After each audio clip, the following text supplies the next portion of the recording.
The 2023 legislative session is in the books, a session DFL lawmakers are calling historic.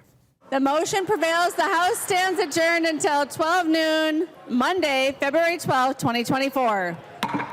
House Speaker Melissa Hortman gavelled the end of the session. For some, it was a cause for celebration. For others, the session ended was not enough. Robbinsdale-based North Memorial Health nurse Mary Turner, a spokesperson for union nurses, expressed disappointment as legislators removed language to allow nurses to have a say in staffing levels. Among the things passed in the session's final days, a nearly $8 billion transportation bill that includes $50 million for the Metro Blue Line extension from Minneapolis to Brooklyn Park. Reporter Kevin Miller caught up with Representative Cedrick Frazier of New Hope for a look at that and more. The Blue Line is an important project for me. In fact, my wife and I, when we were looking at places to live, the reason we moved to the area we moved to is because we'd have access to the Blue Line to travel to places like downtown Minneapolis and then into St. Paul, and just not have to use our vehicles, have less cars on the road. The project has been stalled for a few years, so this $50 million would kind of hopefully get us back on track to get the project to the finish line. And I guess my understanding for that funding is that it's contingent on the federal funding for the full funding grant agreement? That is correct, but we needed this funding to ensure that we can unlock that federal funding. And for the public safety bill, I know you sponsored the red flag law. Can you talk about the significance of that? I mean, it's important. What we know is that we've got a huge number of firearm suicides and deaths, and many of them happen in rural Minnesota. What we know from states that have these red flag laws in place now, like Florida, there's places on the West Coast, there's places in what we'll consider to be red states and also blue states. What the data tells us is that when they have these laws in place, those types of gun violence activities go down. So we're seeing less suicides by gun, we're seeing less harm by guns. And we also know that in situations where the law enforcement have this tool, they've been able to prevent mass shootings as well. And as far as the marijuana legalization bill, can you speak to maybe easing concerns that might exist in the community with that? For the legalization of cannabis, I think what we need to know is that cannabis is already in our communities. What we're trying to do is make sure we eliminate the black market. And the importance of that is because we want to make sure that when folks are partaking, if they want to partake in recreational cannabis use, that they know what's in that, right? That they know it's something that's not going to be harmful to them. I know we can have a debate about whether the actual cannabis itself is harmful or not, but there is a black market out there that is causing harm in our community. We also know that the war on drug, and particularly the war on cannabis, has created great inequities in who's being charged and who's being convicted and who has collateral damage with that on their record. And this bill will help address all of those issues. Big picture, I guess we heard a lot about this being a historic session for the legislature. Do you agree with that? It's historic because we're investing billions with a B into our educational system. We know for a long time, probably for about a decade, we were balancing the state budget on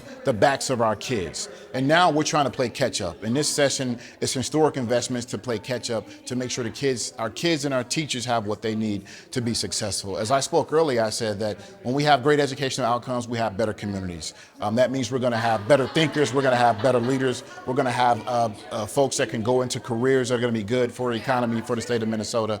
That's why this is such a historic investment. We're investing in housing, we're investing in job development, we're investing in our roads, we're investing in everything that is going to make Minnesota the best state. Electric vehicle chargers are popping up everywhere, and they'll soon be coming to the Golden Valley Menards. The Golden Valley City Council recently approved 6 high-speed chargers for installation in the store's parking lot. According to the city, they can add up to 20 miles of range to a vehicle for every minute of charging. Anyone charging a vehicle would pay a flat rate based on the amount of electricity they use. A junior at Park Center High School is involved with so many different activities, we're not sure how she keeps up. Rusty Ray has her story.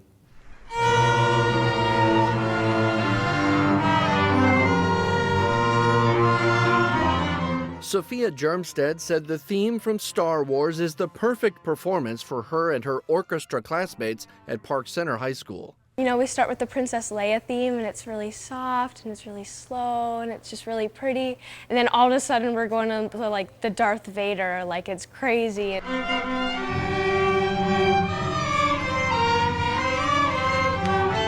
what she says she loves about music. Because it's so versatile. I mean, you can have like a happy song, you can have a sad song, or you can have a mix of both. One of the pieces that we're playing, it's really dramatic, and then all of a sudden it's really slow and like melancholy. She's an expert on versatility. Number 9 for OPC, the junior defender is in her 6th year of playing lacrosse. Every practice and every game I learn something new. Like I'm always improving every day, and it's a lot of fun for me, and it's a lot of fun to meet all these people. And I'm looking at like college stuff and playing in college, and it's a lot of fun just seeing like where I can go with it. Along the way, she's involved in just about every other activity you can think of: 4-H, robotics, dance, National Honor Society.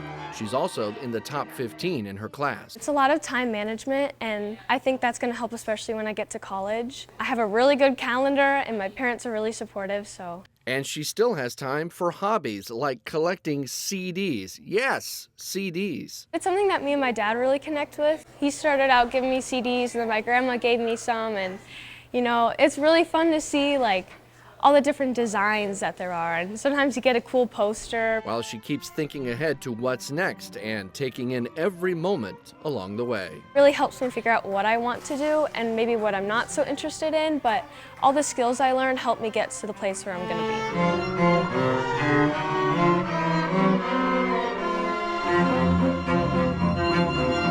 Sophia hopes to study forensic science in college.